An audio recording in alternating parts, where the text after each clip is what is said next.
The wind had teeth, and it was biting deep. Eli McKenna felt it gnaw through the thick wool of his coat, right down to the marrow of his bones. It was a constant, malevolent presence on these plains, a wind that scoured the land flat and stripped a man of any warmth he might foolishly think was his to keep.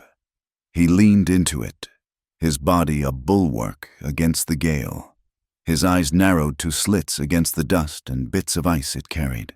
Below him, in the shallow draw, the cattle huddled together, their thick hides a dark, shifting mass against the pale, dying grass of late autumn.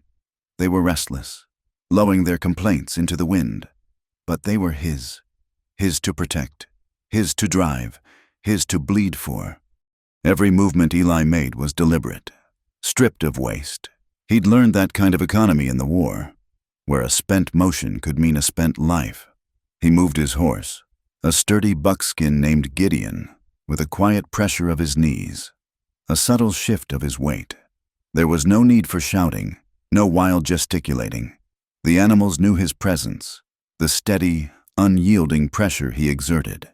He was as much a feature of this landscape as the granite outcrops that broke the endless sweep of the prairie, weathered, hard, and solitary. For 5 years since laying his brother to rest, this had been his life. The rising sun, the punishing work, the setting sun, the silence. The ranch was his penance and his fortress. The cattle were his congregation. The wind was the only voice he regularly heard, and it spoke a language of endurance he understood. He'd carved this piece of Wyoming out of nothing with his own hands, the same hands that had once held a rifle and done things he tried to forget in the blue-smoked haze of battle. Here, the work was clean. It was hard. It was brutal. But it was honest. You fought the land, and the land fought back. And at the end of the day, one of you had won a small victory. There were no medals for it, no promotions. There was only the quiet satisfaction of seeing the sun rise on what was still yours. As dusk began to bleed purple and gray across the horizon, he turned Gideon toward the cabin. It was little more than a sturdy box of hewn logs chinked with mud and sod, a single stone chimney breathing a thin plume of smoke into the vast, indifferent sky. It was enough. It was shelter. It was home, if a place that held only one man could be called that. He saw her from 100 yards out, a shape on his porch, small and still. That did not belong. Eli's hand went instinctively to the Winchester resting in the scabbard by his knee. Out here, the unexpected was rarely a welcome guest. It could be a land agent, a drifter, or something worse. He slowed Gideon to a walk, his eyes scanning the figure, taking in the details. It was a woman. She was sitting on the top step of his porch, hunched against the cold, her arms wrapped around herself. A single, battered carpet bag sat on the rough-hewn planks beside her. She wore a coat, but it was thin and dark with patches, a pathetic shield against the Wyoming wind. She did not look up as he approached, as if all her energy was focused on the simple act of remaining upright. Eli swung down from the saddle, his boots sinking into the cold, hard-packed dirt. The jingle of his spurs was the only sound. He stopped at the foot of the steps, his shadow falling over her. Now she looked up, and the sight of her face stole the breath from his lungs. It was gaunt, the skin stretched tight over sharp cheekbones, her complexion the pale, translucent color of skim milk. But it was her eyes that held him. They were wide and dark, sunk deep in their sockets, and they were filled with a raw, pleading desperation that went far beyond words. It was the look of a cornered animal, of a soul that had been pursued to the very edge of its endurance. She looked to be a woman who had forgotten what it felt like to hope, but was asking for it one last time anyway. "Ma'am," he said, his voice a low rasp, rough from disuse. Her lips trembled, chapped and pale. She tried to speak, but only a dry whisper came out. She swallowed and tried again. I need a place to stay, just for a bit. I can work. I can earn my keep." Eli's face remained a stony mask. He had seen this before. Women left behind, cast adrift by the harsh realities of the frontier. They usually ended up in the saloons of Cheyenne or Laramie, their hope and their bodies sold for a few dollars and a glass of cheap whiskey. "This ain't a charity house," he said, his words colder than he intended.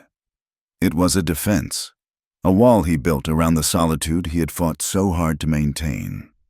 Her gaze fell to her hands, which were clenched in the lap of her worn dress. "I know that, sir. I'm not asking for charity." Her voice was quiet, but it had a thread of steel running through it, a stubborn pride that seemed at odds with her desperate situation. "My name is Lena. My husband, he's gone." He waited, his silence a demand for the rest of the story. She took a shaky breath. "He was working a claim up in the Black Hills. A timber fell. It was quick. They said—" A tear escaped and traced a clean path through the grime on her cheek. She did not wipe it away. It was as if she didn't have the strength. A flicker of a memory, sharp and unwelcome, pierced Eli's composure. The sound of a mine shaft collapsing, the screams of men trapped in the dark earth. It had happened a few years back, a disaster that had sent a shock wave of grief through the territory. Lena's husband, Thomas, had been a good man, quiet and hard-working. He'd saved every penny to buy the small plot of land and the tools to work it. He would come into town for supplies, his face always lit with a kind of determined optimism that seemed foolish in this unforgiving country. And this woman, his wife, had sometimes been with him. Eli remembered her now, a fuller, softer version of the ghost sitting before him. He remembered the way she looked at her husband, a quiet adoration in her eyes. "His kin," she whispered, her voice cracking. They said it was my fault, that I was a drain on him, that he worked himself into the grave to provide for me. They took the claim. They took everything. They told me to go." The casual cruelty of it settled in Eli's gut like a cold stone. He had seen men do terrible things to one another on the battlefield, but there was a special kind of wickedness in turning on a grieving woman, in blaming her for the blind malice of fate. He looked at her, truly looked at her. He saw the hollows beneath her eyes, the faint tremor in her hands. He saw the pride that kept her spine straight even as her world had crumbled. And he saw the raw, desperate hunger. It was more than just a need for food. It was a hunger for warmth, for safety, for a single night where she would not have to fear what the darkness might bring. His own solitude felt, for a moment, like a selfish indulgence. He let out a long, slow breath, the vapor pluming in the frigid air. "The barn," he said, gesturing with his chin toward the large structure 50 yards from the cabin. "It's dry. There's hay. You can stay the night. We'll talk more in the morning." Relief washed over her face so completely that it seemed to physically weaken her. Her shoulders slumped, and she sagged against the porch post. "Thank you," she breathed, the words barely audible. "God bless you." Eli didn't feel blessed. He felt unsettled, profoundly disturbed. He had let something in, a crack in the wall of his isolation. He grunted in response, then turned and led Gideon to the corral, the woman's haunted eyes following him every step of the way. That night, as he lay in his bunk, the wind howling its mournful song around the corners of the cabin, he could feel her presence across the yard, a small, fragile thing huddled in the darkness of his barn. It was a complication he did not want, a responsibility he had not asked for. The next morning, he found her by the woodpile, a small axe in her hands, attempting to split a log. Her movements were clumsy, her thin arms lacking the strength for the task. The axe bounced off the wood with a dull thud. She was stubborn. He'd give her that. He walked up behind her and took the axe from her hands without a word. Her fingers were stiff with cold. He didn't look at her, just turned to the log, swung the axe with an easy, practiced motion, and split it cleanly in two. He worked for 10 minutes, his movements fluid and efficient, until a respectable pile of firewood lay at their feet. "There's coffee on the stove," he said, his back still to her. "And bacon." He felt, more than saw, her hesitation. Then he heard her small voice. "Thank you, Mr. McKenna." Days bled into one another, marked by the rising and setting of the sun and the endless, demanding work of the ranch. Eli had intended for her to leave after that first night, to point her toward the stagecoach road and let her be on her way. But he hadn't. He told himself it was because a storm was brewing in the north. A bad one. He told himself it was because she was too weak to travel. But the truth, a truth he refused to examine too closely, was that her quiet, determined presence had begun to work its way under his skin. Lena, for her part, did not stop moving from sunup to sundown. She insisted on earning her keep, and she worked with a ferocity that bordered on penance. She took over the cabin as if she were laying siege to it. She scrubbed the floors until the pine boards were pale and fragrant. She mended his torn shirts with tiny, meticulous stitches that were far neater than his own clumsy repairs. She took his meager supplies of flour, salt pork, and dried beans and transformed them into meals that were surprisingly savory. The cabin, which had always been merely a functional shelter, began to feel different. It was warmer. It smelled of baking bread and wood smoke instead of just leather and sweat. He would watch her sometimes, from the corner of his eye. He watched her hands, chapped and red from the lye soap and the cold water, as she kneaded dough. He watched the way she carefully banked the fire at night, her face illuminated by the soft, flickering glow. She never complained. She never asked for anything. She simply worked, her silence a mirror of his own. But her silence was different. His was a fortress, built of stone and memory. Hers was a fragile thing, a thin layer of ice over a deep, dark well of grief. He could feel the sorrow radiating from her like a palpable cold. He found himself thinking of her at odd times. Out on the range, mending a fence line with the wind tearing at him. He would wonder if she was warm back at the cabin. He would find himself cutting more firewood than was strictly necessary, stacking it neatly by the door. These were small, unconscious acts of provision, of protection, that he did not allow himself to name. Then the storm he had been predicting finally arrived. It came roaring down from the mountains, a howling blizzard of snow and ice that blotted out the sun and turned the world into a churning vortex of white. The temperature plummeted. The wind shrieked like a banshee, rattling the single window of the cabin and finding its way through every tiny crack in the logs. Eli had spent the morning securing the livestock, making sure they had shelter and feed in the barn.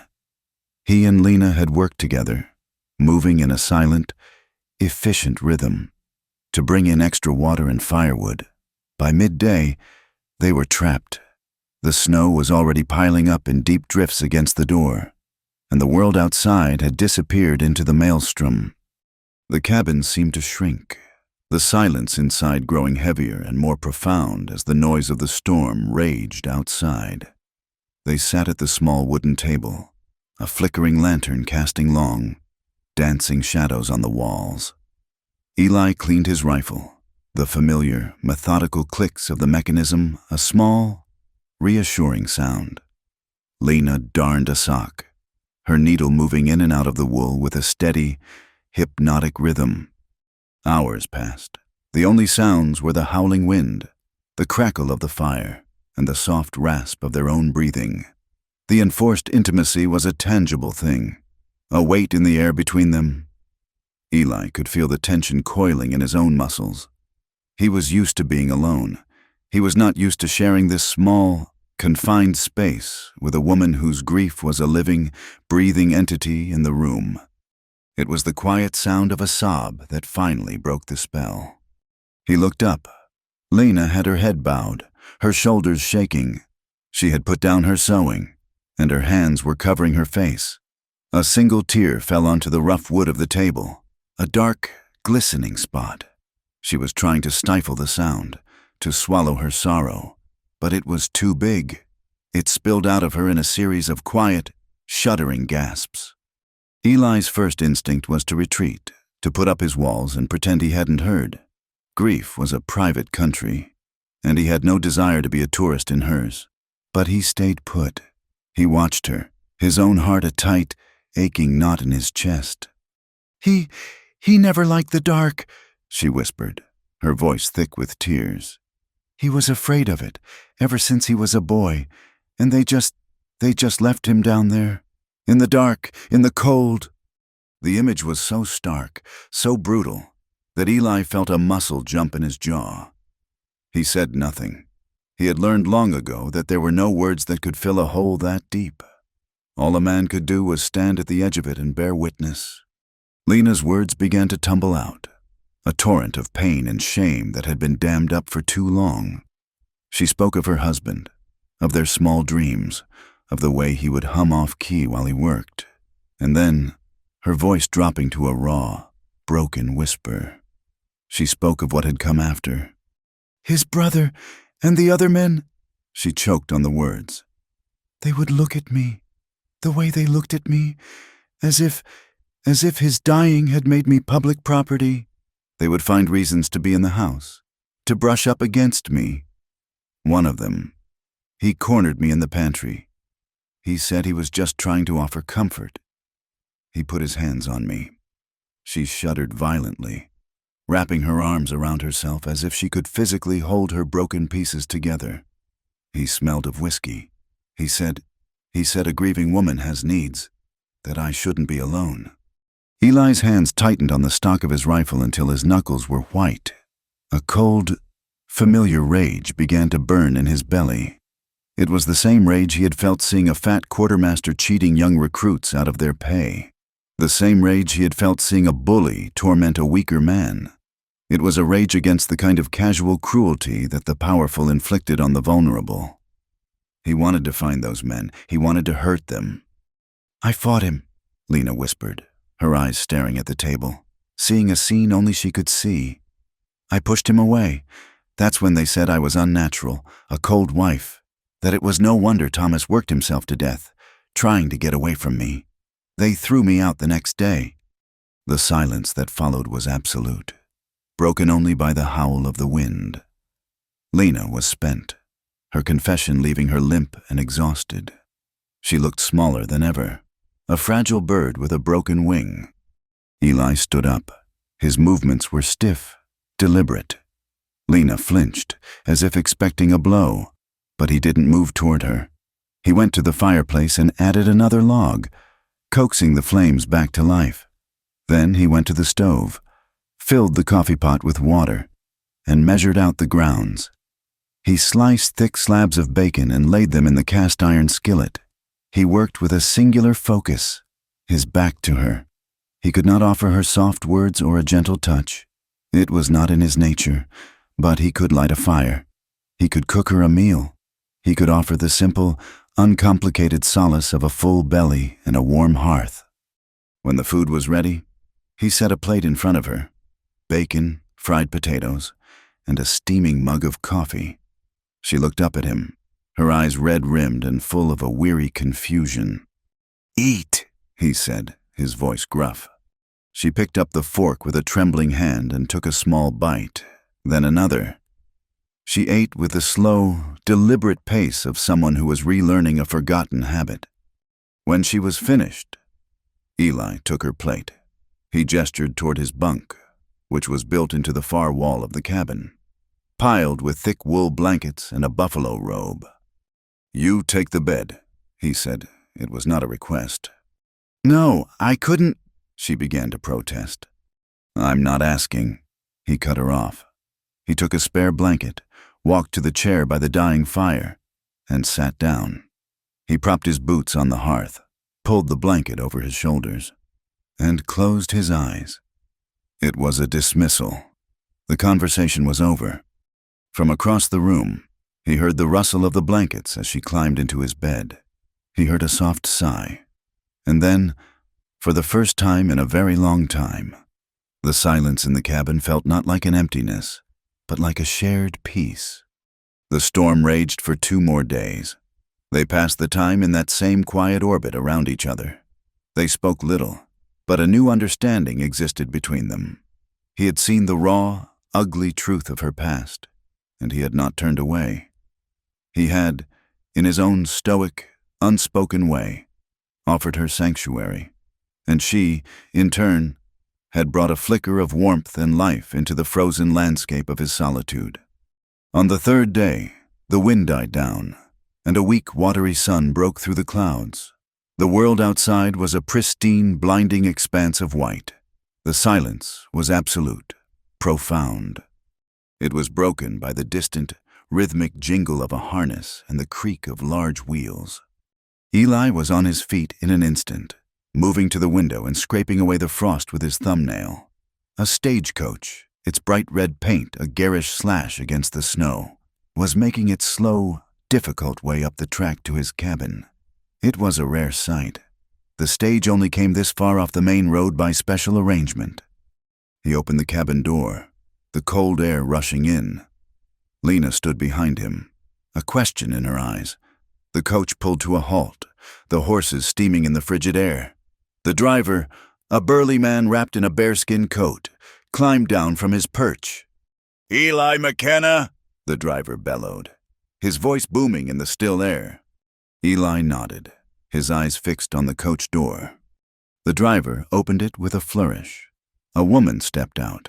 She was dressed in a fine wool traveling suit, the dark green fabric impeccably tailored, though the hem was spattered with mud and her shoulders were dusted with snow. She wore a matching hat with a small, neat feather, and her gloved hands clutched a handsome leather satchel. She was tall, with a straight-backed posture that spoke of pride and confidence. Her face was strong-featured and handsome, though it was pale with exhaustion, and there were dark circles under her eyes. She looked at the cabin, at the vast, empty wilderness around it, and her lips tightened into a thin, determined line. Then her eyes found Eli. She walked toward him, her boots crunching in the fresh snow. She stopped a few feet away and looked him up and down, a cool, appraising gaze. "You are Eli McKenna," she stated. It was not a question. Her voice was clear and carried a hint of an Eastern accent. "I am," Eli said, his own voice wary. The woman's expression did not change. "My name is Cora Mae Thompson." She took a deep breath, as if steeling herself. "I have traveled for 3 weeks from Ohio. I am here to marry you, as per the arrangement made with your brother, Jacob, 6 months ago." The words hung in the frozen air, sharp and clear as ice crystals. Eli felt the world tilt on its axis. Jacob, his dead brother, had made a deal for a mail-order bride, for him. His gaze flickered from Cora's proud, tired face to the cabin door behind him. Lena was standing there, framed in the doorway, her hand pressed to her mouth.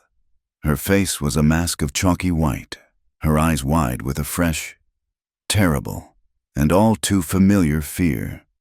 The fragile sanctuary she had found had just been invaded. The ground, which had only just begun to feel solid beneath her feet, was once again crumbling into nothing. The silence that followed Cora's declaration was so absolute it seemed to have a weight, pressing down on the three of them, freezing the very air. Eli stared at her, his face a mask of disbelief that was slowly hardening into a familiar, stony anger. His brother Jacob, always the dreamer, the schemer, had reached out from the grave to complicate his life one last time. "My brother is dead," Eli said, the words flat and hard as river stones. "He's been in the ground for nearly a year. Whatever deal he made with you, he made it alone." Cora's chin lifted, a gesture of defiance that seemed to cost her a great deal of effort. Her gaze was unwavering.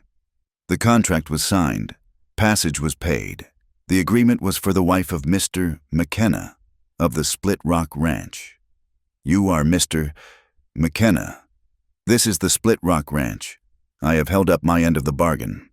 She spoke with the rehearsed precision of a woman who had spent weeks on a jolting stagecoach composing this very speech. It was her claim, her legal and moral right, and she was planting her flag in the frozen dirt of his front yard. Behind him, Eli heard a small, sharp intake of breath. He didn't need to look to know it was Lena. She was a ghost at his shoulder, her newfound, fragile sense of safety shattering like thin ice under a boot. "I made no arrangement," Eli said, his voice low and dangerous. "I signed no contract. You have no claim on me, ma'am." Cora's composure finally cracked. A flicker of raw panic crossed her features before she mastered it. "What am I to do?" she asked, her voice losing its crisp edge and taking on a tremor of desperation. "The stage will not return for a week. I have spent every cent I own to get here. I have nowhere else to go." It was the same plea Lena had made, though couched in pride rather than whispered in despair. Two women, weeks apart, washed up on his shore with the same story of ruin. Eli felt a muscle jump in his jaw. The simple, brutal solitude he had cultivated was being overrun. He let out a harsh sigh, his breath a cloud of white in the air. He couldn't send her away. Not now. To turn her out would be a death sentence, and whatever else he was not a murderer. "You can stay until the stage returns," he said, the words tasting like ash in his mouth. "The barn is empty since I brought the livestock in. You can take the bunk in the cabin. Lena has been using it." He glanced back at Lena, a silent, hard command in his eyes. He was displacing one to accommodate the other, a clumsy attempt at a fairness that felt cruel to them both. Lena simply nodded, her face pale and numb, her eyes fixed on the newcomer. She looked at Cora's fine wool suit, her sturdy leather boots, her air of belonging, and she felt herself begin to disappear. Cora stepped past Eli into the cabin, her satchel held tight in her hand. The warmth of the fire, the smell of wood smoke and coffee, washed over her. Her eyes scanned the small, rough space, the single room, the stone hearth, the table and two chairs, the bunk built into the wall. Then her gaze fell on Lena, who was still standing by the door like a shadow. Cora's eyes narrowed. This was the woman who had been sleeping in her bed, in her home, with her husband. The word formed in her mind with a possessive, desperate certainty. The days that followed were a quiet, brutal war. The cabin, which had seemed a haven during the storm, became a cage. The space was too small for two women who saw each other as rivals for the same scarce resource: survival. Cora, with a pride born of desperation, immediately tried to assume the role of mistress of the house. She unpacked her few belongings: a silver-backed brush, a small book of poetry, two starched white aprons. She would rise early and attempt to take over the cooking, only to find that Lena was already there, the coffee already brewing, the bacon already sizzling in the pan. Lena's movements were quiet and efficient, born of a long familiarity with meager resources.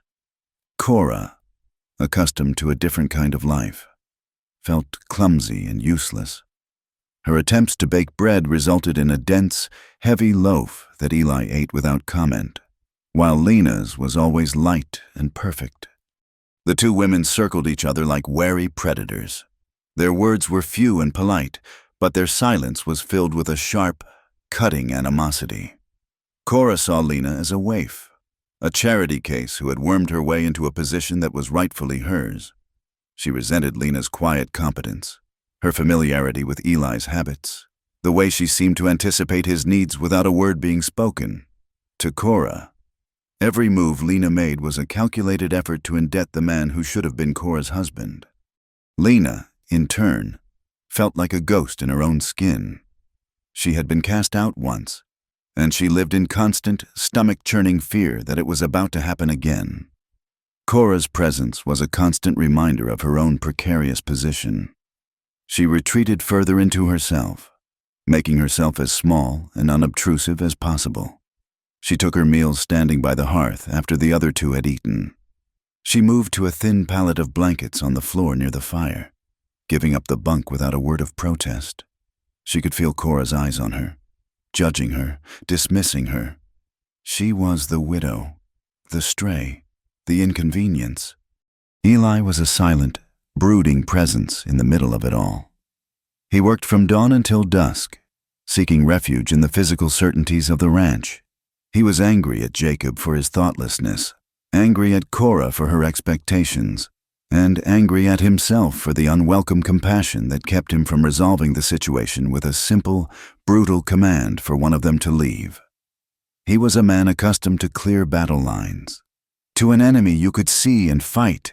This war of unspoken resentments and silent tears inside his own home left him feeling helpless and besieged. At night, the three of them would sit in the flickering firelight, the silence thick with all the things they could not say. Eli would clean his tack or sharpen his knives. Cora would read her book, her posture stiff and unyielding. Lena would sit on her pallet, mending, her head bowed, trying to make herself invisible. The arrangement was unsustainable, a powder keg waiting for a spark. As the first signs of a thaw began to set in, their supplies ran low. A trip to town was unavoidable. Eli hitched the wagon, his face set in grim lines. He couldn't leave them alone, and he couldn't choose one to take over the other. So all three of them made the journey, a strange, silent procession. The town of Redemption was little more than a muddy street lined with a dozen false-fronted buildings, a general store, a saloon, a smithy, and a church, but it had eyes and tongues. As Eli helped Cora down from the wagon, her fine dress a stark contrast to Lena's patched coat, the whispering started. Windows twitched with curtains pulled aside. Men standing on the boardwalk of the saloon fell silent, their gazes following the trio. Inside the general store, the air was thick with the scent of coffee beans, leather, and unspoken judgment. Mrs. Gable, the storekeeper's wife, a woman whose face was a roadmap of other people's business, greeted Eli with a pursed-lipped smile. "Mr. McKenna," she said, her eyes flicking from Cora's proud bearing to Lena's downcast face. "Getting to be quite the family man out there on the prairie, are we?" Cora's back went rigid. Lena seemed to shrink, her shoulders hunching as if to ward off a blow. "Just the supplies, Martha," Eli grumbled, pushing a list across the counter. The whispers followed them out into the street. "That's the one, the mail-order fool. And the other one's his whore.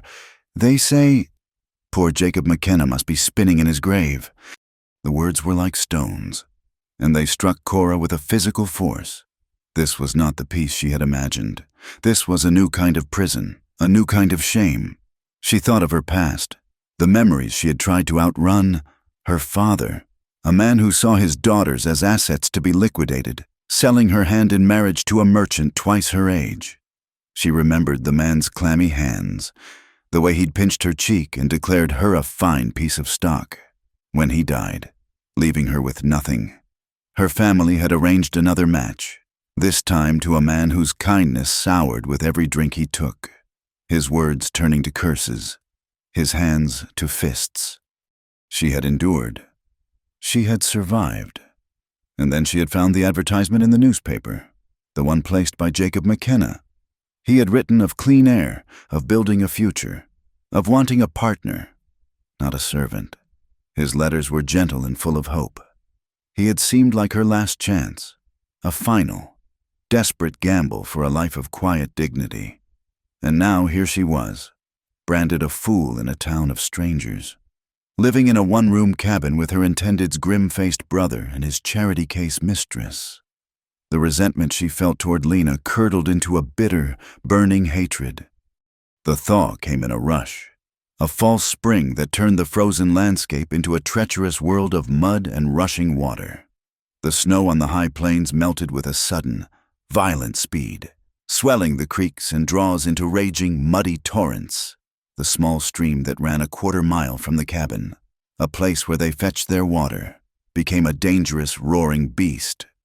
One afternoon, Cora, driven by a need to prove her worth and a stubborn refusal to ask for help, took the water buckets and set off for the creek alone.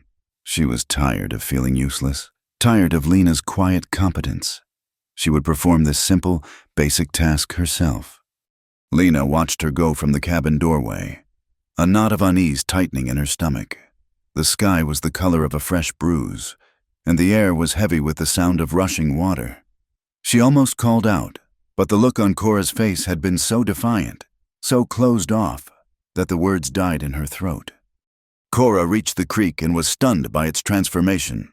The water, usually clear and shallow, was now a churning, brown flood, tearing at the banks and carrying entire bushes and small logs in its current.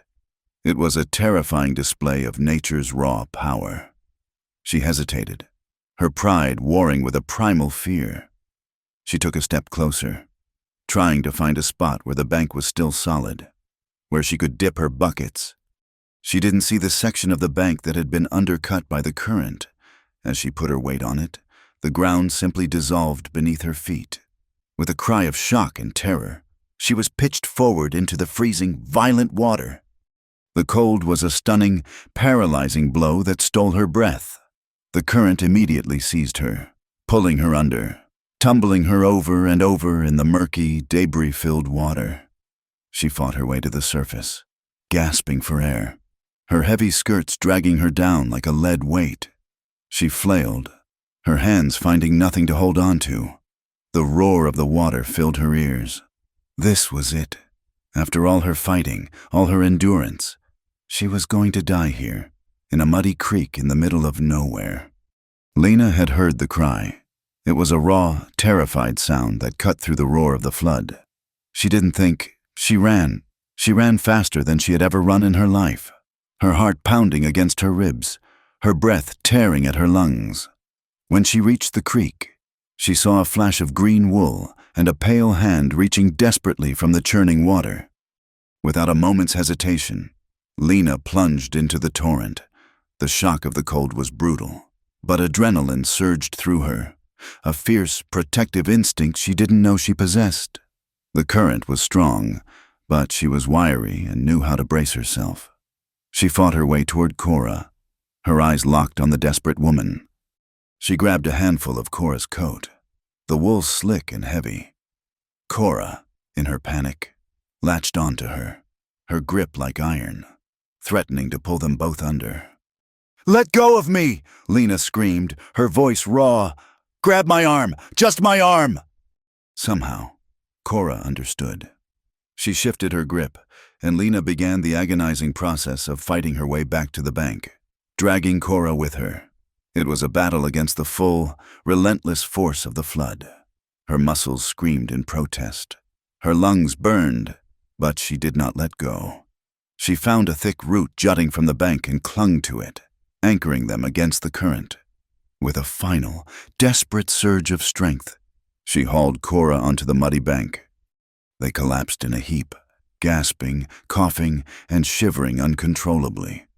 They lay there for a long moment, their bodies pressed together, soaked and covered in mud, the roar of the creek in their ears, the anger, the resentment, the bitter rivalry. It had all been washed away by the flood. All that was left was a shared, trembling exhaustion, and the stark, undeniable fact that one of them had just saved the other's life. Cora began to sob, not from grief, but from a profound, shuddering relief. Lena, her own body shaking with cold and exertion, put a trembling arm around her. They clung to each other on the muddy bank, two strangers bound together by a moment of shared terror and a surprising act of grace. Getting back to the cabin was a slow, stumbling ordeal. Eli, returning from the far pasture, saw them and ran, his face a mask of alarm. He half-carried Cora inside, his strength a solid, reassuring presence. He deposited her in a chair by the fire and turned to Lena, his eyes asking 1,000 questions she was too exhausted to answer. That night, the atmosphere in the cabin was transformed. The tension was gone, replaced by a heavy, fragile stillness. Eli had stripped Cora of her wet clothes and wrapped her in a thick wool blanket. He now knelt before her, carefully cleaning and bandaging the cuts and scrapes on her arms and hands. His touch was surprisingly gentle, his movements efficient and impersonal. Cora flinched at first, a lifetime of experience having taught her to be wary of a man's touch. But she did not pull away. She watched his calloused fingers as they worked, a strange sense of safety settling over her. Lena, having changed into her own dry, worn dress, brought 2 steaming mugs of tea. She handed one to Cora, their fingers brushing. Their eyes met for a moment, and in that shared gaze was a new, unspoken understanding. She gave the other mug to Eli, and for a moment, the 3 of them were a tableau in the firelight, the quiet man and the 2 women he had, in different ways, sheltered from the storm. The silence was not empty. It was full of the day's events, of a world that had been upended and then, somehow, set right again. Later, much later, when the fire had burned down to glowing embers and Eli was a still, blanket-wrapped shape in his chair, Cora spoke. Her voice was a soft whisper in the quiet cabin. "Lena." Lena, lying on her pallet, turned her head. "Yes?" Cora hesitated, her fingers tracing the rim of her empty mug. She was looking into the fire, her profile etched by the soft, orange glow. "Have you—" she started, then stopped, searching for the words. "Have you been with him?" The question was stark, stripped of all pretense. It was the heart of the matter, the unspoken fear that had fueled their animosity. Lena was quiet for a long moment, the only sound the soft hiss of the embers. "No," she said, her voice equally soft, laced with a weary honesty. She paused, then added, the words a raw confession whispered into the darkness. "But I've dreamed it." Cora turned her head and looked at Lena, truly looked at her for the first time, not as a rival, but as another woman, as lonely and as desperate as she was. In Lena's admission, she heard an echo of her own secret, unspoken longings. She had dreamed it too, dreamed of a man's touch that was kind, of a home that was safe, of a peace she had sought for so long. Cora slid off the chair and down onto the floor, pulling her blanket with her. She sat near the hearth, a few feet from Lena's pallet. She did not speak again. Lena shifted, turning onto her side to face the fire. Neither of them left. They sat there together in the warm, fading glow of the fire, 2 solitary souls who had, in the space of a single, terrifying afternoon, discovered they were not entirely alone. From that night on, something shifted. The war was over. An unspoken truce had been declared. They began to eat their meals together at the small table. The silence remained. But it was a different kind of silence now. It was less about what was being withheld and more about what was being observed. There were fewer glares and more glances, tentative and questioning. A warmth, as fragile and as welcome as the first flower of spring, began to build between them. A small, courageous flame under the vast, cold Wyoming sky. Spring arrived on the Wyoming prairie, not as a gentle guest, but as a conqueror. It was a messy, violent, and beautiful affair. The sun, gaining strength each day, waged a relentless war against the snow, which surrendered with a great rush and gurgle of defeat. The land, which had been locked in a hard, white silence, began to breathe again. The air filled with the scent of damp earth and the promise of new life. Rivulets of meltwater carved new paths through the mud, and the creek, which had so nearly claimed Cora, settled back into its banks, now running clear and cold. On the south-facing slopes, the first stubborn green shoots of grass began to pierce the soil. The ranch came alive. The cattle, lean from the long winter, grew restless, their lowing carrying a new note of anticipation. A mare foaled in the night, and the sight of the long-legged creature, all spindly limbs and wide, curious eyes, brought a fragile, unspoken joy to the cabin. The world was thawing, expanding, and yet, inside the small log structure, the tension was coiling tighter. The truce born of the flood had held, but it was a truce of shared space, not of resolved feeling. The fundamental problem of 3 people living a life meant for 2 remained. A silent question that hung in the air with the wood smoke. A new dynamic began to establish itself, not by discussion or design, but by a natural, unspoken gravitation. Cora, who had arrived with the expectation of becoming a rancher's wife, began to take the title to heart, but not in the way she had imagined. One morning, she pulled on a pair of Jacob's old, worn boots she found in the barn and a sturdy canvas coat that swallowed her frame. She walked out to the corral where Eli was breaking a new horse and simply stood there, watching. He ignored her for the better part of an hour, his focus entirely on the animal. Finally, without looking at her, he said, "The south fence is down.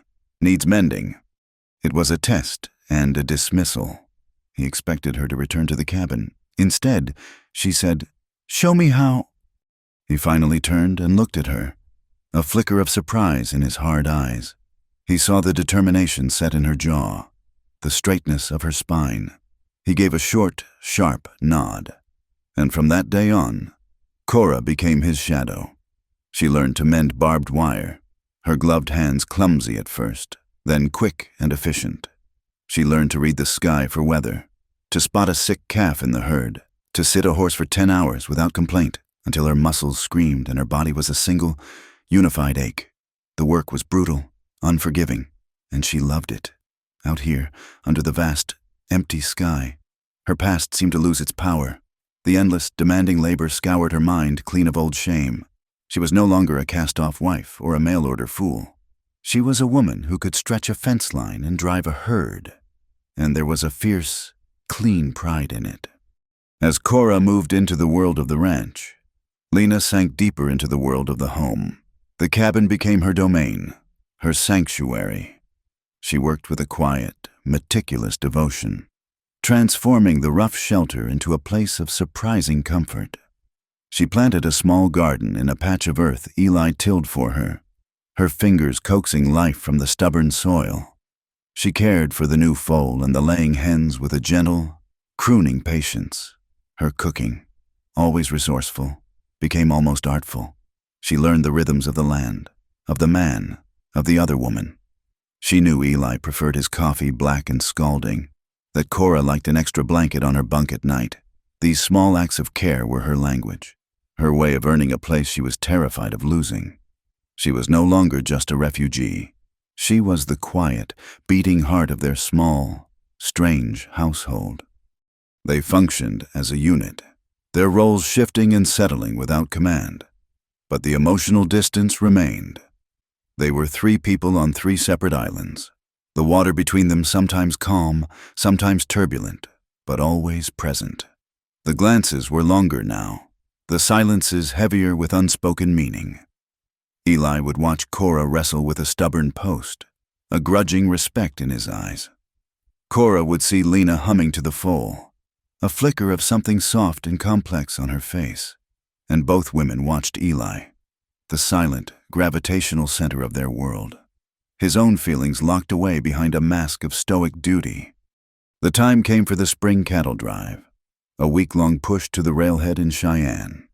It was the ranch's lifeblood, the culmination of a year's hard labor. The night before Eli was to leave, the air in the cabin was thick with a nervous energy. Supplies were packed, the wagon was loaded.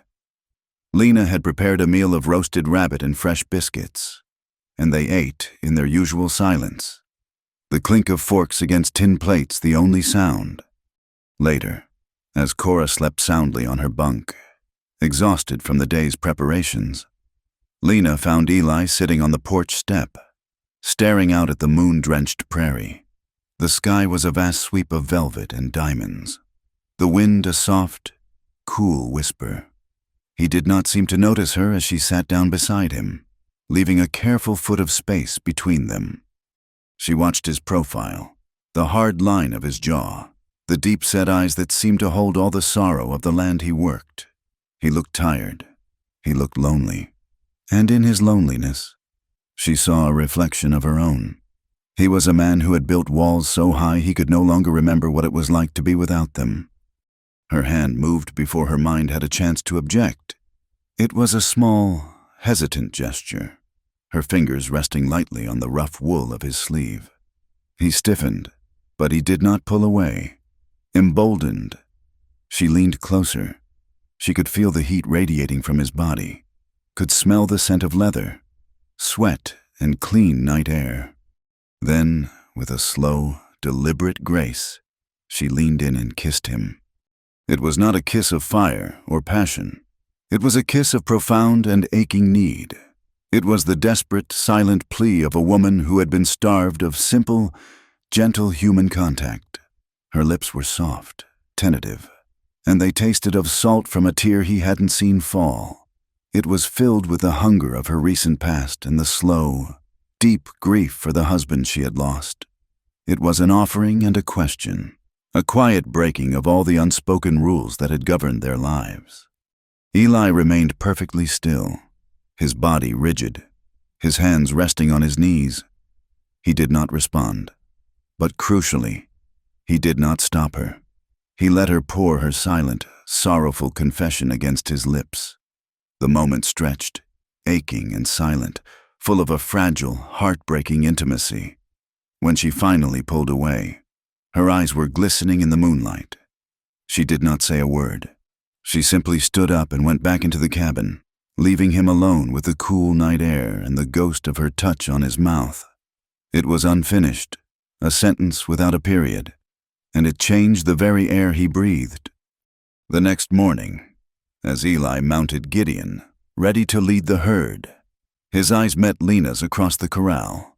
There was a new knowledge in their gaze, a shared secret that was as tangible as a physical touch. Cora, standing beside Lena, saw it. She saw the way Lena's hand rose in a small, hesitant wave, the way Eli held her gaze for a moment too long before turning his horse away. A familiar, bitter pang shot through Cora, but as she examined the feeling, she was surprised to find that it was not the sharp, possessive anger she had felt before. It was something deeper, more complex. It was jealousy. Yes, but it was not directed solely at Lena. She watched Eli ride away, a strong, solitary figure against the rising sun, and she felt a profound, hollow ache. She wanted what Lena had just shared with him.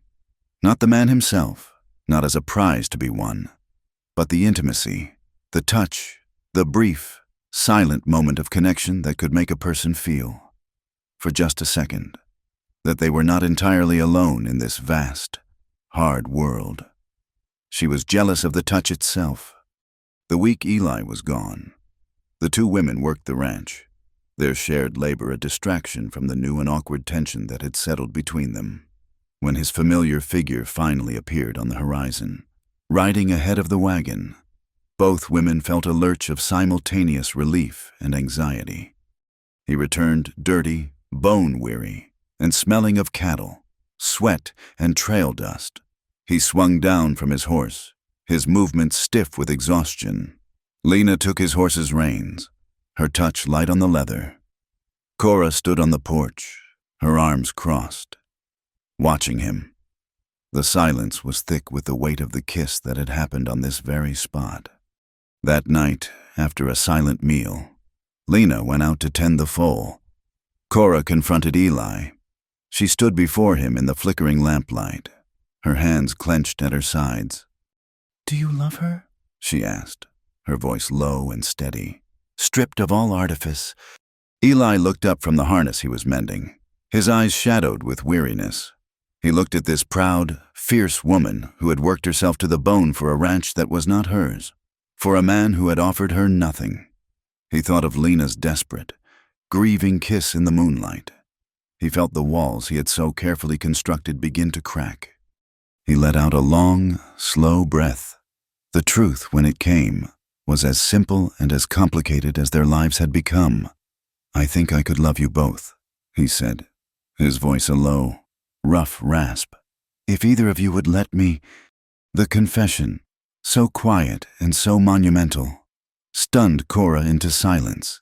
It was an impossible, unthinkable idea, and yet it resonated with a strange, terrifying honesty that mirrored the unnameable feelings in her own heart. She had no reply. She simply turned and went to her bunk, her mind reeling. They did not speak of it again for days, but something had irrevocably shifted. The impossible had been spoken aloud, and it now lived in the small cabin with them, a wild and dangerous hope. The spark came 2 nights later.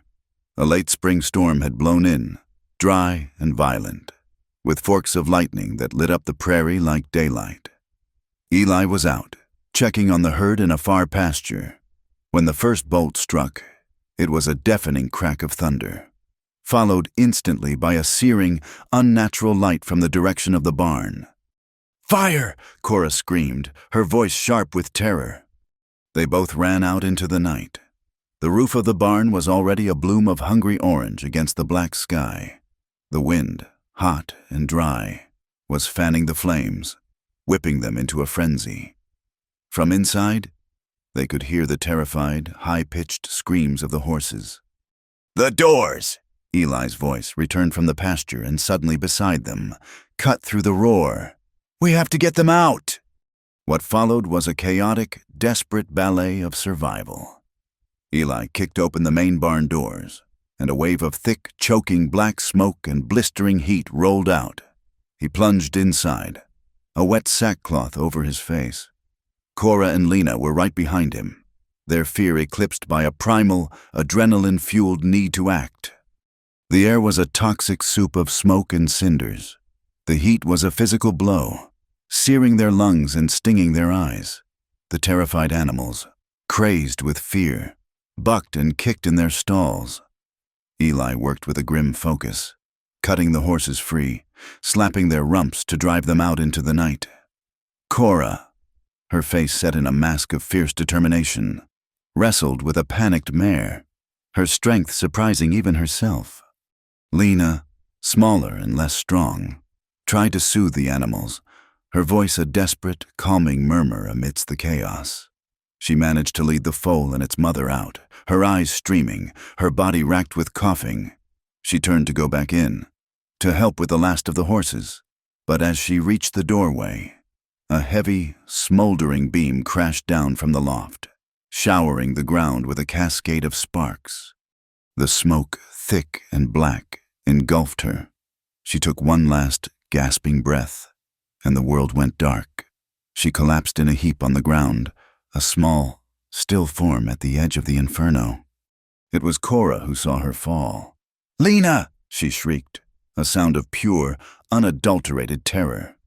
Eli, having driven the last horse out, turned and saw Lena's still form. He ran to her, sweeping her up into his arms as if she weighed nothing. He carried her away from the burning barn, the roaring flames casting a demonic, flickering light on his soot-streaked face. Cora followed, stumbling, her hands covering her mouth as sobs tore from her throat. She wept for the burning barn, for the terror, but most of all, she wept for the small, still woman in Eli's arms. He laid Lena gently on the floor of the cabin. Her face was pale beneath the streaks of soot, her breathing shallow and ragged. Cora knelt beside her, her hands fluttering uselessly. The fire still raged outside, but for a moment, the only thing that existed in the world was Lena's fight for breath. Later, after the fire had consumed the barn and burned itself out, leaving a smoldering, blackened skeleton against the dawn sky, Cora helped tend to Lena. Eli had managed to get her breathing more steadily. He brought a basin of water, and Cora took a cloth, with hands that were surprisingly steady. She began to gently wash the soot from Lena's face and arms. She cleaned the grime from the soft skin of Lena's neck, traced the delicate line of her collarbone. She held Lena's wrist, feeling the faint, fluttering pulse, and was struck by its surprising fragility. It was an act of profound and tender intimacy. As she worked, Lena's eyelids fluttered open. Her gaze was hazy, unfocused, but her eyes met Cora's, and in that moment, in the quiet aftermath of the disaster, their eyes lingered, and a new, deeper understanding passed between them, a bond forged in fire and fear. That night, the smell of smoke hung heavy in the air, a constant reminder of all they had lost and all they had nearly lost. Lena was weak, her voice a hoarse whisper, her body trembling with the aftershocks of the ordeal. Eli sat in his chair, his head in his hands, the weight of the disaster settling on his shoulders. Lena watched him from her pallet on the floor. She saw the exhaustion in the slump of his shoulders, the despair in the lines around his mouth. The fire had stripped away everything but their raw, shared vulnerability. The terror of her collapse had reawakened older, deeper fears of being abandoned, of being left alone in the dark. "Eli," she whispered, her voice cracking. He looked up, his eyes red-rimmed and weary. "Don't sleep alone tonight," she begged, the words a raw, desperate plea. "Please, just stay." He looked at her pale face, at the raw terror in her eyes. He stood up, and for a moment, Cora, watching from her bunk, thought he would go to her, that he would finally claim what had been offered. But he did not. He walked to his bunk and retrieved a blanket. He returned to Lena's pallet and lay down on the floor beside her, on top of the covers. He was fully clothed. He did not touch her. He simply lay there, a solid, breathing presence in the darkness, a human wall against the nightmares that threatened to consume her. The space between their bodies was a chasm of respect and restraint, but he was trembling. Cora could see it in the faint, flickering firelight, a fine tremor running through his entire body as he fought to control his own desires, his own exhaustion, his own grief. And Cora watched them from the doorway of her own small world. A silent observer in the shadows, she watched the man she had come to marry lie beside the woman she had once despised. And the emotion that rose in her was not hatred. It was not anger. It was a deep, profound, and aching envy. She did not envy the claim on the man. She envied the intimacy, the shared vulnerability. She envied the fact that in their darkest hour, they had found a way to reach for each other, and she was still entirely alone. The ashes of the barn were a foul-smelling wound on the land. For days, the sour stench of charred pine and burnt hay clung to the air, a constant grim reminder of the disaster. Recovery was a slow, punishing process. Eli, his face set in grim, determined lines, worked from before sunrise to long after sunset, salvaging what tools and timber he could from the wreckage. He was a man possessed by the physical act of labor, as if he could rebuild his world one scorched plank at a time. Cora and Lena worked alongside him. They cleared debris, their hands raw and splintered, their muscles screaming in protest. They stacked salvaged wood, their faces and clothes perpetually smudged with soot. In the shared, back-breaking toil, a new kind of companionship was forged. They no longer moved around each other with cautious hesitation. They moved in concert, a small, efficient unit fighting a common enemy of ruin. They were bound by the shared memory of fear and the shared goal of survival.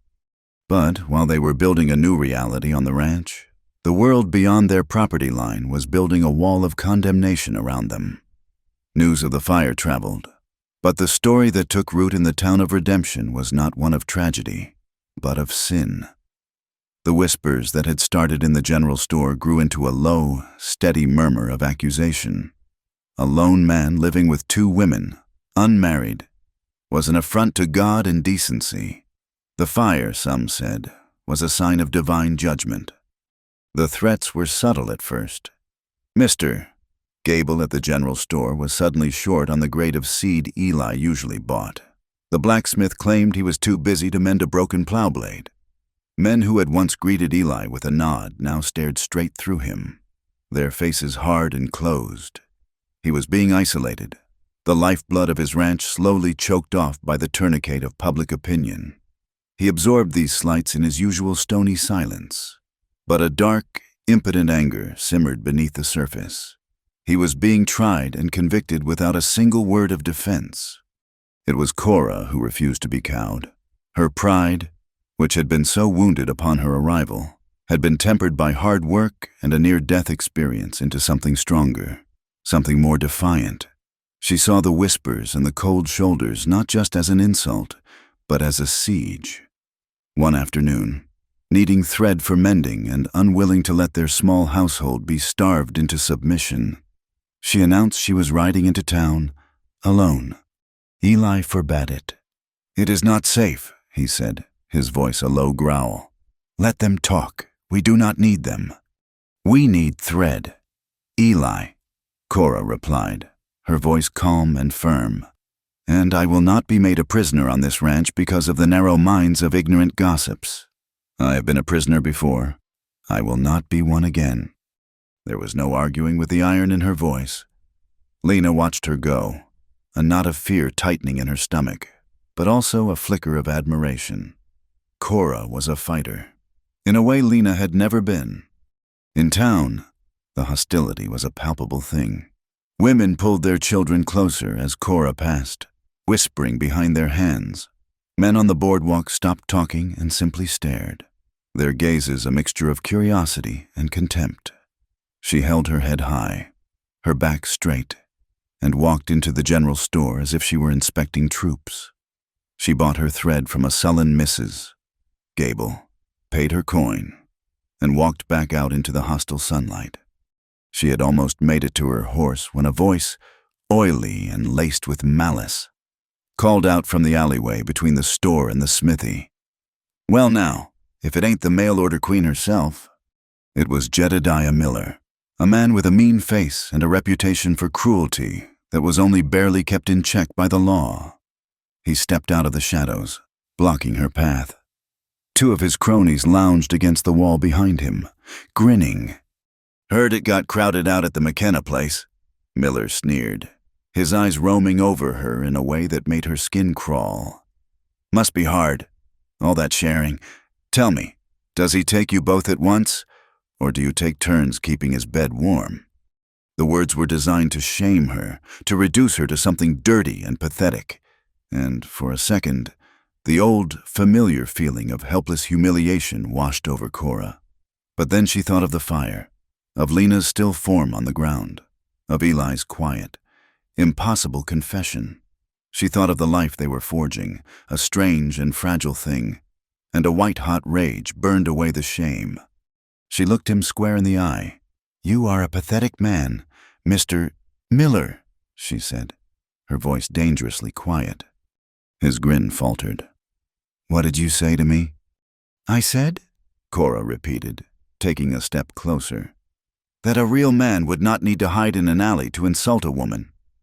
He lunged for her then, his hand reaching to grab her arm. He was expecting her to flinch, to cry out. He was not expecting her fist. She moved with a speed born of pure fury, putting all her weight and frustration into a single, sharp blow that caught him squarely on the jaw. The crack of knuckles against bone was a shockingly loud sound in the quiet street. Miller staggered back, a look of stunned disbelief on his face, a trickle of blood leaking from the corner of his mouth. Before he could recover, Cora was on her horse, her face a pale mask of fury. And she was gone, leaving him and his cronies staring after her in slack-jawed astonishment. She rode hard, the wind tearing at her hair, the tears she had refused to shed in town now streaming down her face. When she reached the ranch, she slid from the saddle, her body trembling. Eli had seen her coming. He was there in an instant, his face dark with concern. What happened? When she told him, his face became a thundercloud. A terrible, cold rage settled in his eyes. He turned without a word and started for his own horse. "Where are you going?" Cora cried, grabbing his arm. "To kill him," Eli said, his voice flat and devoid of all emotion. "No," she said, her grip tightening. "That is what he wants. That is what they all want, for you to act the brute, to prove them right. You will end up in a cell, or worse. And what will become of us then?" "He put his hands on you," Eli ground out, his body rigid with a violence he was barely containing. It was Lena who stepped between them. She had come running from the cabin, her face pale with alarm. She looked at Cora's tear-streaked face, at Eli's murderous rage, and she spoke, her voice quiet but clear as a bell. "She fought for us, Eli," Lena said, putting a gentle hand on his arm. Don't you see? That man was not just insulting her. He was insulting this home. He was insulting me. And she did not let him. She fought for both of us." Her words seemed to pierce through his anger. He looked from Lena's earnest face to Cora's defiant one. He saw the truth in it. Cora's fight had not been just for her own honor. It had been for their collective dignity. He slowly relaxed, the murderous tension draining out of him, replaced by a profound, weary sorrow. He looked at the two women standing before him, their faces smudged with dirt, their eyes full of a fierce, protective loyalty, and his heart ached with a feeling he could not name. That night, the cabin was quiet, but it was a quiet born of emotional exhaustion, not of peace. Cora sat by the fire, staring into the flames, reliving the ugly confrontation over and over. She had fought back, but she still felt sullied, stained by the town's hatred. The tears she thought she had spent all came rushing back, hot and silent.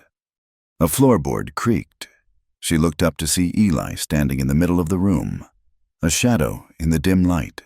He had not gone to his chair, but had simply stopped, watching her. In his eyes, she saw her own pain reflected. She stood up and went to him. She stopped just before him, her hands clenched at her sides, her body trembling. "I want something that's mine," she whispered, her voice cracking. The words a raw, ragged confession of a lifetime of being owned, of being used, of being passed from one man to another. "Just once, something that is given freely, something I can choose." She was crying openly now, the tears of a woman who had been strong for too long. He did not speak. He simply raised a hand and gently, tentatively, wiped a tear from her cheek with his thumb. His touch was rough, calloused, but it was the kindest thing she had ever felt. That single, gentle touch broke the dam within her. She fell against him, her arms wrapping around his waist, her face buried in the rough fabric of his shirt. He was stiff for a moment, surprised by the sudden contact, and then his own arms came around her, holding her tight. He held her as she wept, his hand stroking her hair, his solid presence a bulwark against the cruelty of the world. He led her to his bunk. Their lovemaking was not gentle or romantic. It was a raw, desperate collision of two lonely, wounded people. It was hungry, a frantic search for a solace they had both been denied for so long. It was a place to put all the anger and the fear and the frustration. And there were tears between the kisses, his and hers, a silent, shared acknowledgement of all the pain they had carried to get to this one desperate moment of connection. It was not a beginning, but an exorcism, a raw and necessary claiming of one another in the dark. At the first gray light of dawn, Lena rose from her pallet. The fire was nearly out, and the cabin was cold. She moved to add a log to the embers, and then she saw them. They were in Eli's bunk, curled together under the heavy buffalo robe.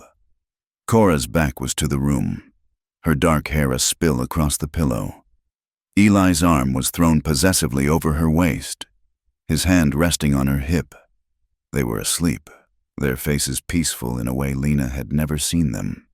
A pain, sharp and cold as an icicle, pierced Lena's heart. It was a physical blow that stole her breath. This was what she had feared, what she had known, on some level, was inevitable.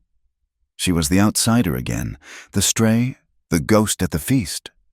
Her first, panicked instinct was to run, to grab her single bag, to slip out the door, to disappear back into the wilderness that had spat her out once before.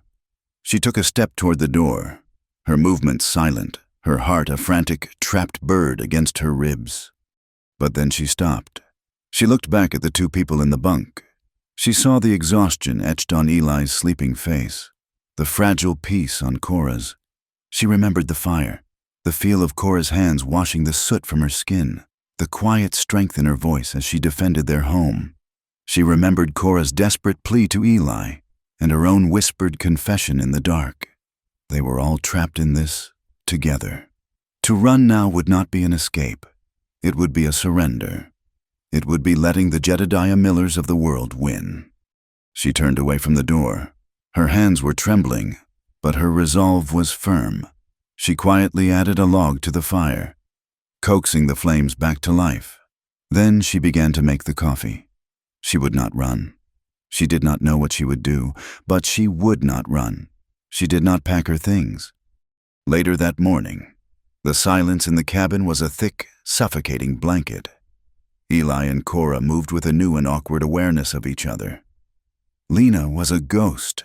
Her presence felt but her eyes avoided.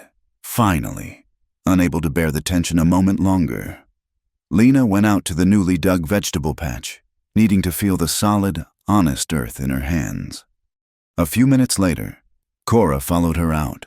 She stood a few feet away, her arms wrapped around herself, her face pale and uncertain in the morning light. "Lena," she began, her voice barely a whisper. Lena did not look up. She continued to crumble the dark, rich soil between her fingers. "I saw you," she said, her own voice flat and empty. "This morning." The silence stretched between them, filled with the chirping of a nearby sparrow. "I am sorry," Cora said, and the words sounded inadequate, hollow. Lena finally looked up, her eyes dark with a pain that Cora recognized as a mirror of her own. "Do not be sorry for finding a moment of warmth in this cold world," Lena said, her voice trembling. I have been so selfish." She took a shaky breath, the confession she had been holding back finally breaking free. "I do not want to leave. I want what you have." It was a statement of raw, painful honesty. She was not just talking about the man. She was talking about the connection, the intimacy, the brief, fierce claiming of a piece of life as one's own. Cora looked at this small, quiet woman who had saved her life, who had shown her a quiet strength she had never known. She thought of Eli's impossible words. "I think I could love you both." In that moment, the rules of the world she had always known seemed foolish and inadequate. That world had brought her nothing but pain and shame. Here, in this strange, isolated place, perhaps they could make their own rules. A surprising, radical thought took root in her mind. It was a wild, desperate gamble, but her entire life had been a series of such gambles. "Then stay," Cora said, her voice gaining a surprising strength.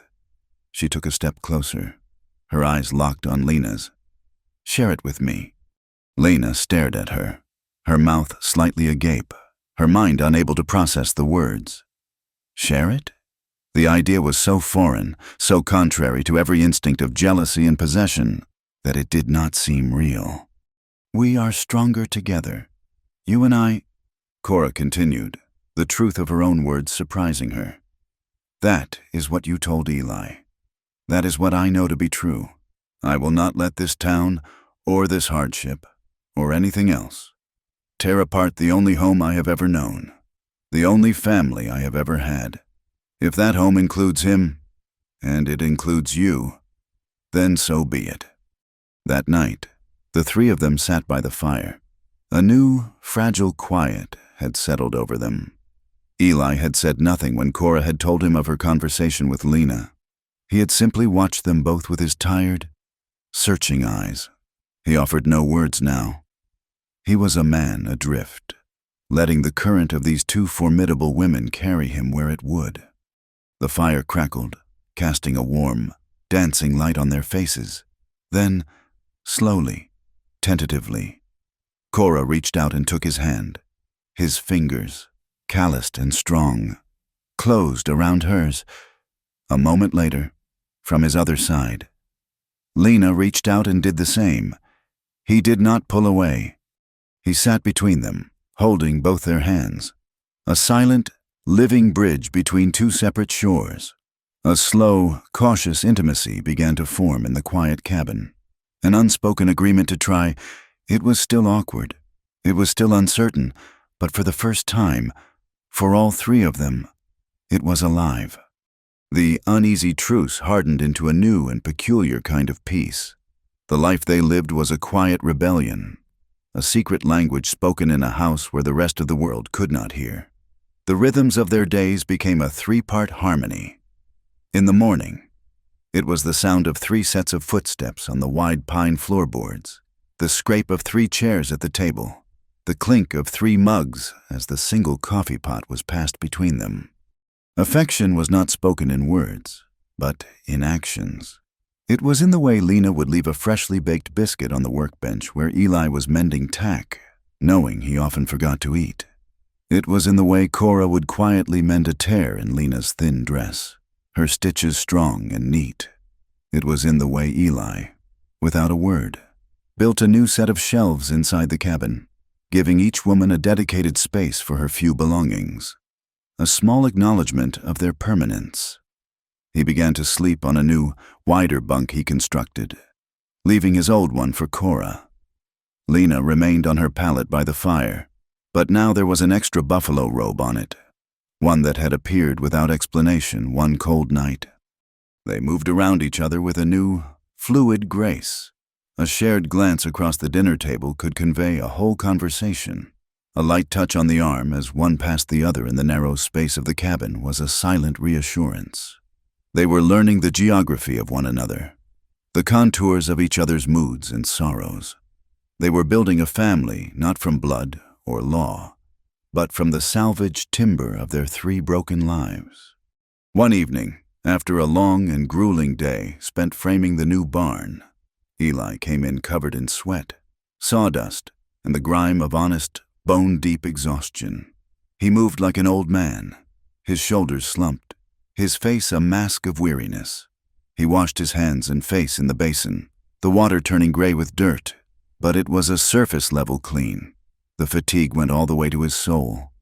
After a quiet meal, as twilight painted the sky in shades of bruised purple and soft rose, Cora and Lena exchanged a look. It was a silent, mutual decision.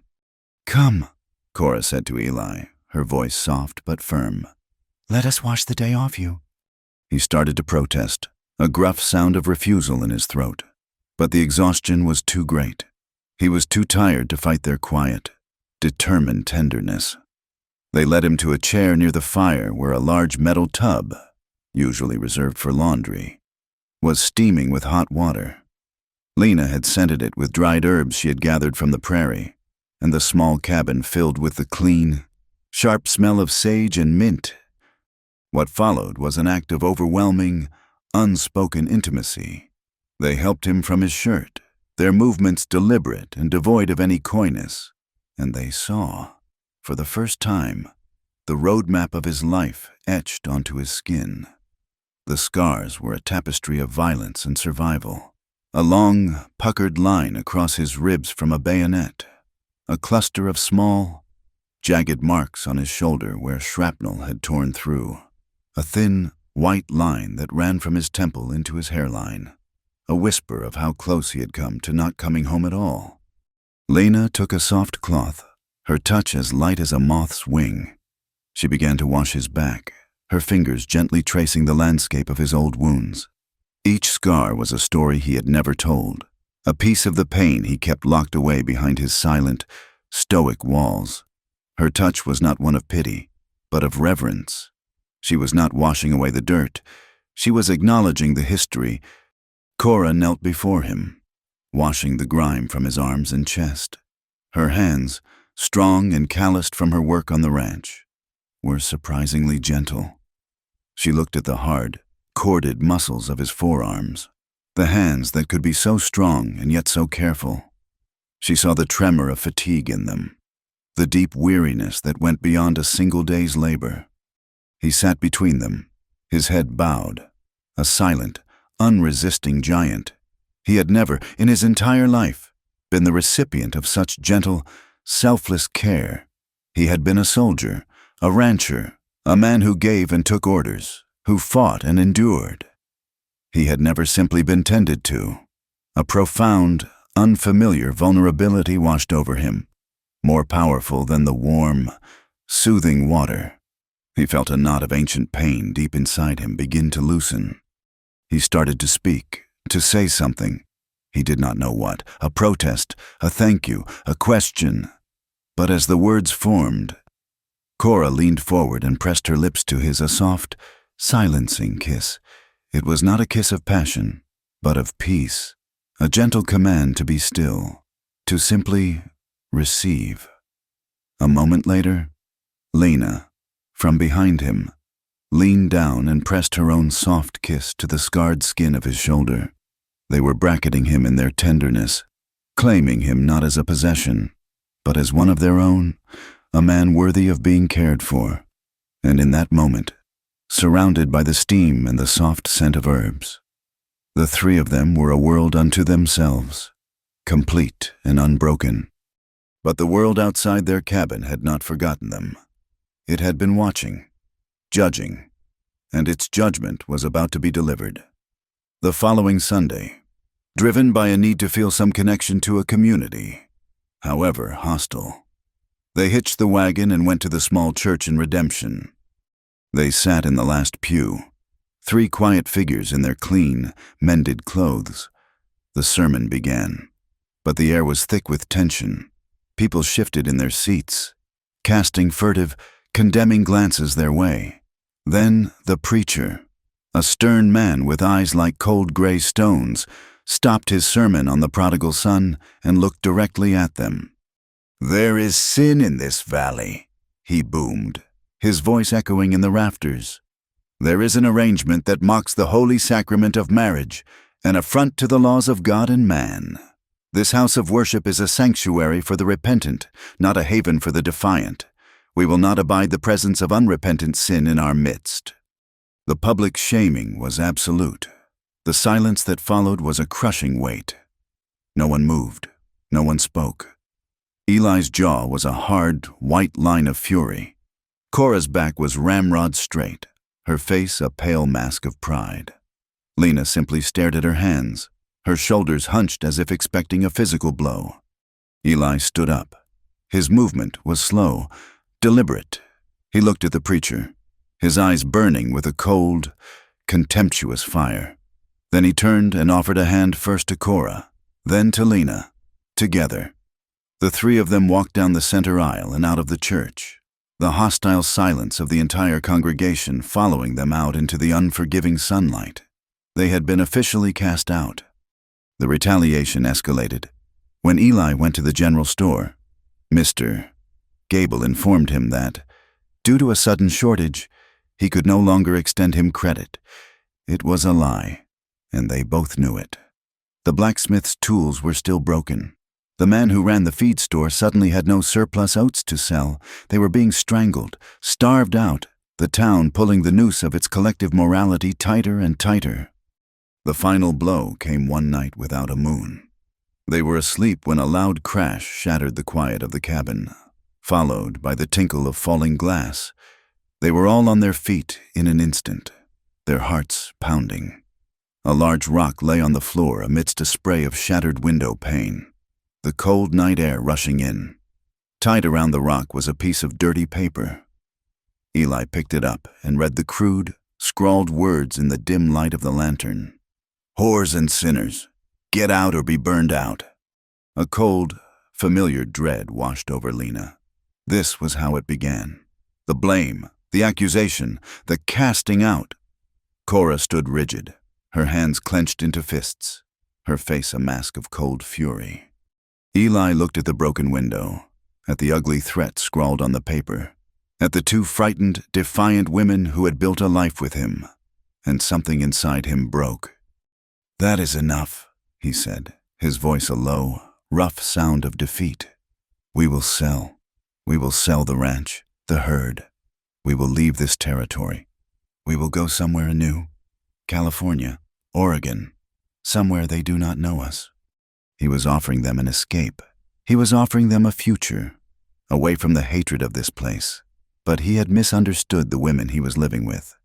They were no longer the frightened, fleeing people who had arrived on his doorstep. "No," Cora said, her voice shaking but full of an unbreakable iron. "I have been running my entire life. Eli, from my family, from cruel husbands, from a world that saw me as a commodity. I will not run again. This is the first place that has ever felt like home. I will not be driven from it. They threw me out once. Lena whispered, her voice gaining a surprising strength as she spoke. She looked at the shattered window, and her fear was burned away by a quiet, steady resolve. They blamed me and they threw me out. I will not be thrown out again. This is my home. They stood united, a small, defiant trinity against the world.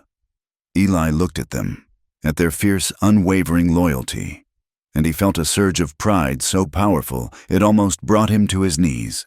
He had been ready to surrender, but they had reminded him how to fight. The next morning, instead of packing, they began to mend. Eli carefully fitted a new pane of glass into the window, and then a strange thing happened. A wagon rumbled up the track. It was Silas Blackwood, a hard-scrabble rancher whose property bordered theirs to the east. He was a taciturn man who had never been particularly friendly, but he had also never been hostile. He climbed down from the wagon, his face a mask of desperation. "It is my daughter," he said, his voice raw with fear. "Sarah, she is burning with fever. The doctor is 2 days' ride away. I heard your woman, the widow, knows something of healing." Lena stepped forward. She remembered Silas's young daughter, a bright-eyed girl of 7 or 8. "Let me see her," she said, her voice calm and steady. She spent the rest of the day in the Blackwood cabin. The girl was delirious, her body racked with a fever that would not break. Lena, using the knowledge her late husband, a man who had been a doctor before the lure of gold had claimed him, had taught her, worked tirelessly. She brewed teas from willow bark to fight the fever. She made poultices of mustard and flour to clear the girl's congested lungs. She sat by the bedside, bathing the child's face with cool water, her voice a low, soothing murmur. By nightfall, the fever broke. Sarah slept a deep, peaceful, healing sleep for the first time in 3 days. Silas Blackwood stood in the doorway, his hat in his hands, tears streaming down his weathered face. He did not say thank you. He could not find the words. But when he left a side of bacon and a sack of fresh flour on their porch. Word of what Lena had done spread through the valley on unseen wings. It did not make them friends, but it planted a small, stubborn seed of doubt about the nature of the woman they had so eagerly condemned. A week later, Cora found her own way to build a bridge. She was in town, enduring the usual cold stares, when she saw a young woman, Mary O'Connell, the wife of a railroad worker, standing by the post office, crying. Mary held a letter in her hand, but she could not read. Her husband was away, and she was desperate for news. Cora, her heart moved by the woman's distress, quietly offered to read it to her. She sat with Mary on a bench and read the simple, loving words from her husband. Then she took out a pen and paper from her satchel and wrote Mary's reply, her elegant script filling the page with words of love and reassurance. Soon, other women came to her, illiterate wives, mothers, and daughters who were cut off from the world of letters. Cora became their scribe, their confidant. She wrote their love letters, their pleas for money from distant relatives, their news of births and deaths. She did it without judgment and without asking for payment. She was building her own community, a quiet, female network woven together with ink and empathy. Eli, for his part, did what he always did. He worked, but now, when he saw a neighbor's wagon with a broken wheel on the side of the road, he would stop. He would wordlessly get out his tools and, with his quiet competence, fix the wheel. He would accept a nod of thanks and be on his way. Slowly, almost imperceptibly, the town grew quieter. The open hostility faded, replaced by a grudging, silent acknowledgement. They were still the outsiders, the sinners on the hill, but they were also the people who healed sick children, who wrote letters for the lonely, who fixed broken wagons. They were becoming a necessary, if uncomfortable, part of the fabric of the community. They were not being accepted, but they were ceasing to be threatened. That summer, the world seemed to hold its breath. The days were long and hot, the nights cool and clear. The new barn was finished, its fresh pine scent a testament to their resilience. The cattle were fat and healthy. Lena's garden was overflowing with vegetables. They had survived. One night, they sat on the porch, the three of them, watching the stars ignite in the deep, velvet sky. The Milky Way was a shimmering, silver river overhead. A comfortable silence settled between them, the silence of people who know each other's hearts without the need for words. Lena, her head resting on Eli's shoulder, looked up at his weathered profile. All the fear, all the uncertainty she had felt, had been replaced by a quiet, profound certainty. "I love you, Eli," she whispered, the words so soft they were almost carried away by the night breeze. He turned his head and looked at her, and in the starlight, she saw his hard eyes soften. He brought her hand to his lips and kissed her knuckles. Then Cora, who was sitting on his other side, her leg pressed against his, reached out and took his other hand. She looked at him, her gaze clear and unwavering. "I love you," she said, her voice full of a strength and a peace she had never known before. He held both their hands, a man anchored by the love of two extraordinary women. He looked from one face to the other, and a slow, rare smile touched his lips. Then, a new current passed between them. Lena turned her head and looked past Eli, her eyes meeting Cora's. She saw not a rival, but a partner, a savior, a friend.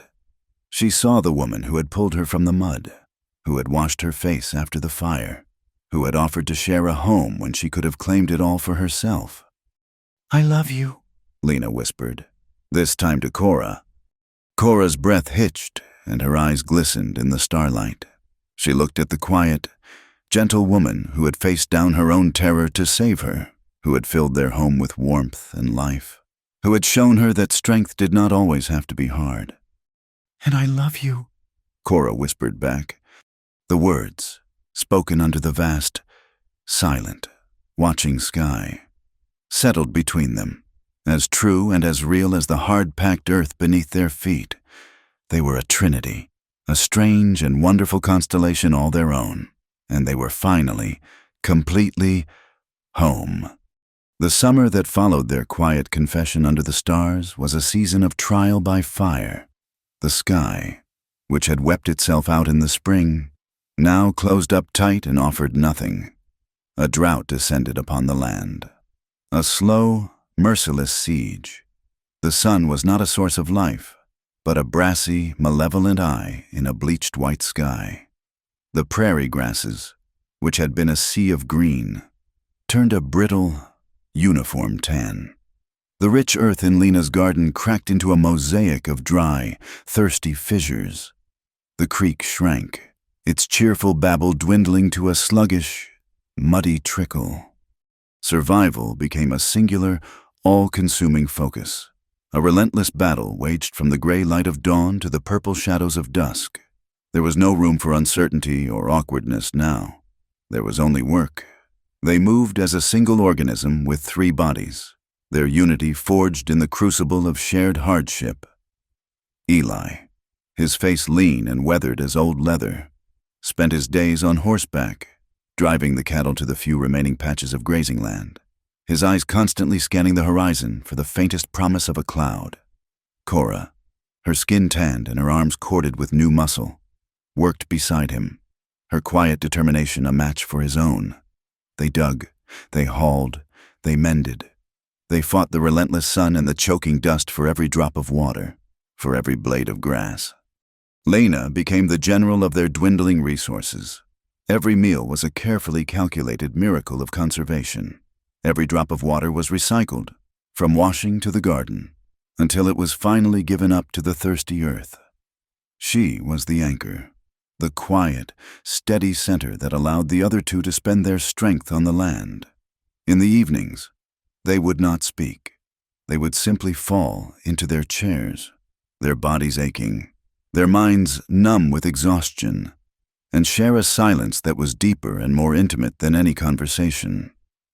They were too tired for anything but the simple, profound comfort of each other's presence. It was in the third week of the punishing heat that Eli faltered. He was a man who seemed carved from the very granite of the mountains, a figure of inexhaustible strength. But even granite could crack under a relentless hammer, and the sun was a merciless hammer. He came in from the range one afternoon, his steps unsteady, his face flushed a strange, mottled red beneath his tan. He swayed in the doorway, his eyes unfocused, and mumbled something about the heat before his knees buckled and he collapsed onto the floor in a dead faint. The two women were on him in an instant, their own exhaustion forgotten in a surge of adrenaline and terror. He was burning with fever.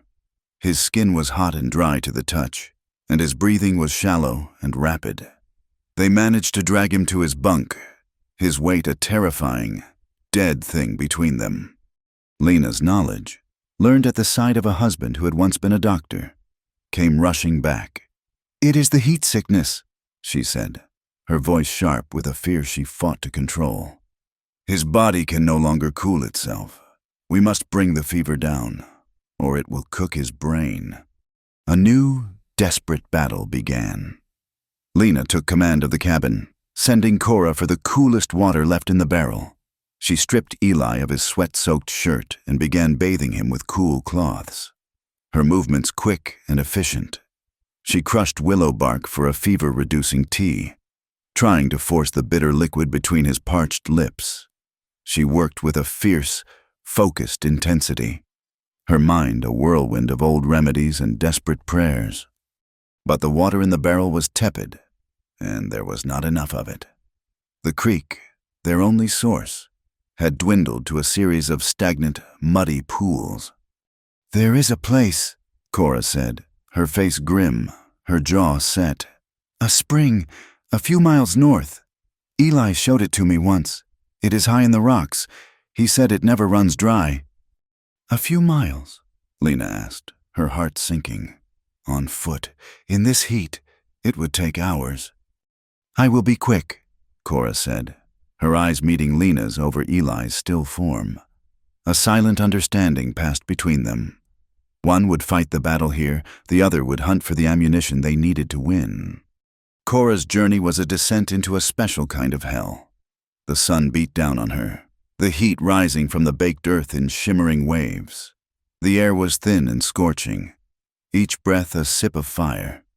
She pushed herself relentlessly, her mind focused on a single image: Eli's flushed face, Lena's desperate hands. She was no longer the mail-order bride, no longer the woman who had been bought and sold. She was a warrior, and she was fighting for her family. She found the spring tucked away in a shaded cleft of rock, a miracle of cool, clear water bubbling up from the heart of the earth.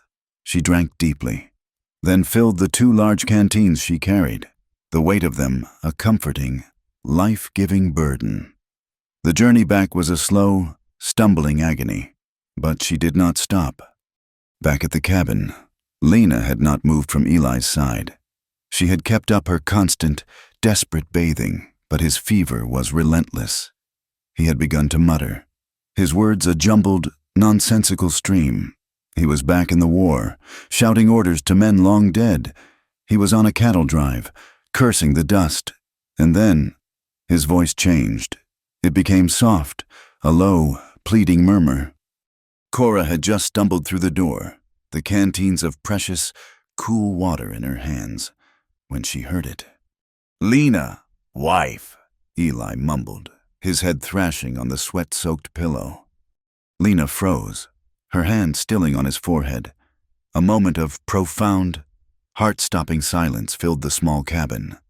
Then he thrashed again, his hand blindly seeking something. "Cora," he whispered, his voice a raw, broken thing.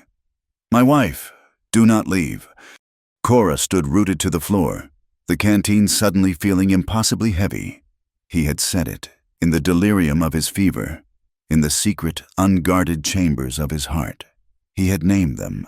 He had given them the one title the world would deny them: wife. He had called them both wife. Lena looked up, her eyes meeting Cora's. The look that passed between them was one of stunned, earth-shattering revelation. The word, spoken in the ravings of a dying man, was more real, more true than any certificate or ceremony. It was the truth of his heart, and in that moment, it became the truth of theirs. They redoubled their efforts, working together with a new, fierce synchronicity. They used the cool spring water, bathing him, forcing trickles of it down his throat. They did not speak of the word he had spoken. They did not need to. It was there, a living, breathing presence in the room, a silent vow that they would not let this man, their husband, die. He survived. The fever broke in the dark, early hours of the morning, his skin suddenly damp with a healthy sweat. He woke to the sight of Lena sleeping in a chair by his bunk, her head fallen to her chest in exhaustion, and Cora asleep on the floor at his feet, her head pillowed on her arms. He was weak, his body feeling like a hollowed-out shell, but his mind was clear. He did not remember what he had said in his delirium, but he knew, with a certainty that settled deep in his bones, that these two women had saved his life. The moment changed everything. The last vestiges of doubt, of awkwardness, of the old world's rules, were burned away by the fever. When he was strong enough to walk, he moved with a new and easy tenderness around them, a hand on the small of Lena's back as she cooked, a quiet touch to Cora's shoulder as she passed. The silent question of their life together had been answered. It was Cora who found the dress, in a dusty, forgotten trunk in the corner of the small loft, a trunk that had belonged to Eli's mother. She found it. It was a simple wedding dress of pale, ivory-colored cotton, with a modest lace collar and long, delicate sleeves. It was yellowed with age and tattered in a few places where mice had gotten to it. But it was whole, a ghost of a life that might have been. She brought it down and showed it to Lena, her hands holding it with a strange reverence. Lena took it, her fingers tracing the delicate lace. She did not see it as a symbol of a life she could not have, but as a promise. She spent the next 2 evenings by the firelight, her needle flying, meticulously mending the tattered lace, reinforcing the delicate seams, washing it until the ivory cotton was bright and clean again. When it was finished, it was a thing of simple, quiet beauty. The two women stood together, looking at it. The world would have demanded that they choose, that one of them wear it and claim the prize of the man, the home, the name, but they were no longer of that world. Cora took the dress and held it up, not to herself, but to Lena. "It should be you," she whispered. "You are the heart of this home." Lena shook her head, a soft smile on her lips. She took the dress from Cora and held it up to her. "No," she said, her voice full of a gentle, unwavering certainty. "You are its strength. It should be you." They stood there for a long moment, offering the symbol of their union to each other in a perfect, selfless stalemate. And then, a new idea, a radical and beautiful truth, dawned between them. They would not choose. "We will wear it together," Cora said, the words a sudden, joyful revelation. And so they did, on a warm afternoon, with the sun low in the sky and the drought-stricken prairie painted in shades of gold and amber. They had their ceremony. They stood beneath the shade of a lone, ancient cottonwood tree that grew by the slowly reviving creek. There was no preacher, no congregation. There was only the three of them and the vast, silent land as their witness. They had fashioned the dress so that they could both share it, Lena wearing the lace-colored bodice, Cora the long, flowing skirt, the two pieces joined by a simple blue ribbon at the waist. It was a strange and beautiful sight. Two women joined into one bride. Eli stood before them, his hair slicked back with water, his face clean-shaven, his eyes full of a deep, wondering awe. Their vows were not from any book. They were simple promises, spoken from the heart. Eli spoke first, his voice rough with an emotion he no longer tried to hide. He promised to protect them, to honor them, to be their home. Then Cora spoke, her voice clear and strong. She promised to be his strength and Lena's shield. And finally, Lena spoke, her voice a soft, steady whisper. She promised to be his comfort and Cora's heart. They exchanged no rings, only a long, silent look that was more binding than any law. The townsfolk never spoke of it. They never acknowledged the strange and defiant family living on the Split Rock Ranch. But a few days after their private ceremony, Silas Blackwood and 2 other ranchers showed up at their property. They did not speak of the fire, or the church, or the broken window. Silas simply grunted. "Saw you were rebuilding the barn. Figured you could use a few extra hands." For a week, they worked alongside Eli, raising the new frame, their hammers ringing out in a steady, rhythmic chorus. It was not friendship. It was not even acceptance. It was a silent, grudging acknowledgement, a form of respect, earned the hard way. It was enough. The final scene of their story was not one of high drama or grand pronouncements. It was one of quiet, profound peace. A year later, on a cool evening in the late summer, the 3 of them sat on the porch of their cabin, watching the sun bleed crimson and gold across the horizon. The drought had broken, and the land was green and alive again. They sat close together, their fingers entwined, a tangle of hands, his large and calloused, Cora's strong and capable, Lena's small and gentle. Their hands were wrung with scars, each one a testament to the battles they had fought, alone and together, but they were full of a gentle, easy warmth.